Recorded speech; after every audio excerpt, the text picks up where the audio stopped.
Yeah, good morning. I'm Rob Scott, the Mayor of Southland, and I'm just going through our agenda for our council meeting that's coming up on Wednesday. We run these every 2 weeks, and I thought it might be a good opportunity to actually go through and give you a bit of an update on video. We live stream our meetings as well.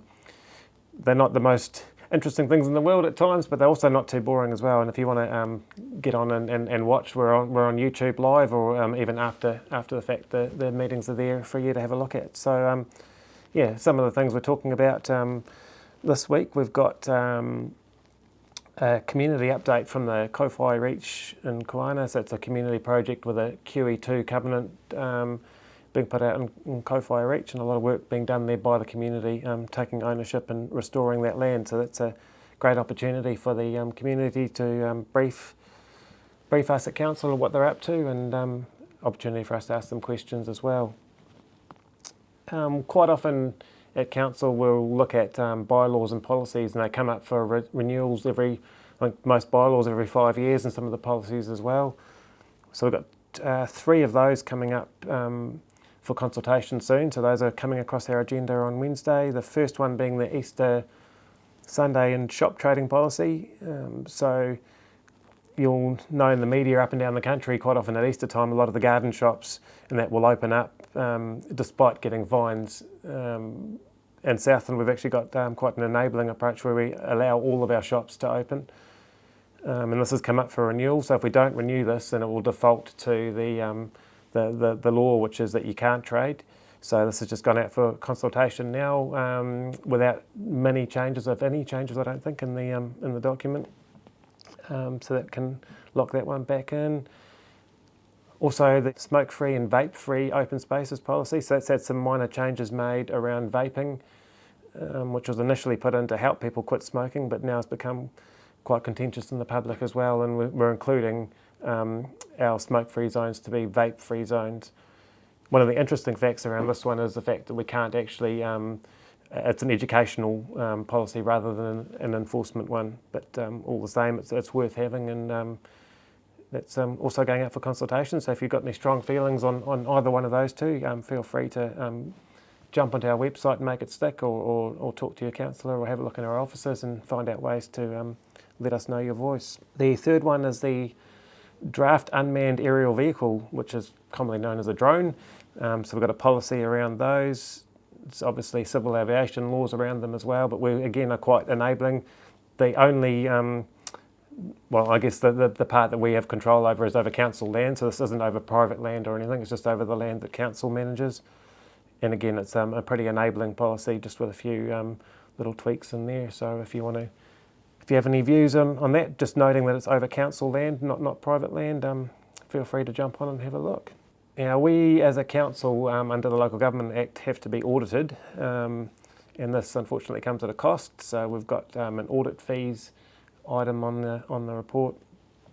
It's an unbudgeted expenditure because they've gone up, and we don't really have too much say or control in this. It's just a nature of being involved in the business that we're doing. So it's we have Deloitte's that are now auditing us on behalf of the Auditor General, and they'll come through and they'll have a look at how we operate as a business and as a council. And one of the things to note from this report, though, is the fact that we're out of the, I think it's 10 councils that they do, we're at the lower end, and that reflects the fact that we're actually really easy to work with, and we've got really good controls and everything. So they've actually put us at a lower cost because we're actually doing everything really well. So that's a good compliment to get from the auditor, and it reflects the good work that the staff do. We've got the Waikaia Township seal extension. So this was something that was put into the last long-term plan through the Adlasa Community Board. And with the inflationary environment that we've got now, everything goes up in price. So since this project was locked in at the costs of doing the sealing back then, a couple of years ago, the costs have increased. So we just need to approve the unbudgeted expenditure for that increase in that project cost, or not approve it, as the case may be. It's the option that we've got. Now, every month we have a financial report that comes across to council. And I've got an accounting background, so I quite enjoy these. It can be a little bit bland, but basically it's we're very transparent in the way that we operate, and that ties in with that auditing and the Local Government Act as well. So we basically go through all of our accounts every month, having a look at overspends and underspends, and things that are also on track, and the reasons why, which quite often are just around timing. But yeah, so we've got all the information there right in front of us, which as governors is really good to be able to, I guess, keep a close eye on how things are happening. We've got, this one's quite an interesting one, the Matuku Rural Water Supply Scheme. So that's owned, I think it's 4 farmer family are on this rural water supply scheme that's owned by council, managed by council, and it's a stock water scheme, and they're looking at taking that over. So they've set up a company.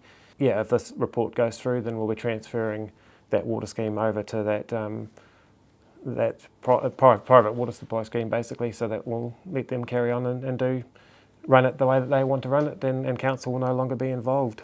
Cool, and our last one is the open spaces project. So this is quite a big one. Council's got around 813 around, that's pretty specific for around, 813 hectares of open space over the Southland District. So that's your undeveloped natural areas, Kowhai Reach, which I talked about at the start of this. You've got parks, you've got reserves, playgrounds, gardens, sports fields, walkways, and a lot of other recreational areas right across that whole district. So back in 2014, Council came up with an open spaces strategy, and there's a whole lot of documents that have been produced around this, looking at the priorities and what sort of things that we can do. And in the 2018 long-term plan, $5.5 million was committed to be spent in our open spaces networks. That's right across the whole district, and we're looking at how we sort of work with that now and what kind of plans we put in place. So it's going to be some big discussion around that going forwards, and no doubt will form part of our long-term plan discussion as well. So not one of the biggest council agendas, but that's a bit of an idea of what we're going to be talking about on Wednesday. And yeah, feel free to jump online and listen in live, or if you want to jump on afterwards for any particular one of those items you want to listen to, and look forward to hearing from you in the consultation if you've got any thoughts on any of those things that we've discussed. So thank you.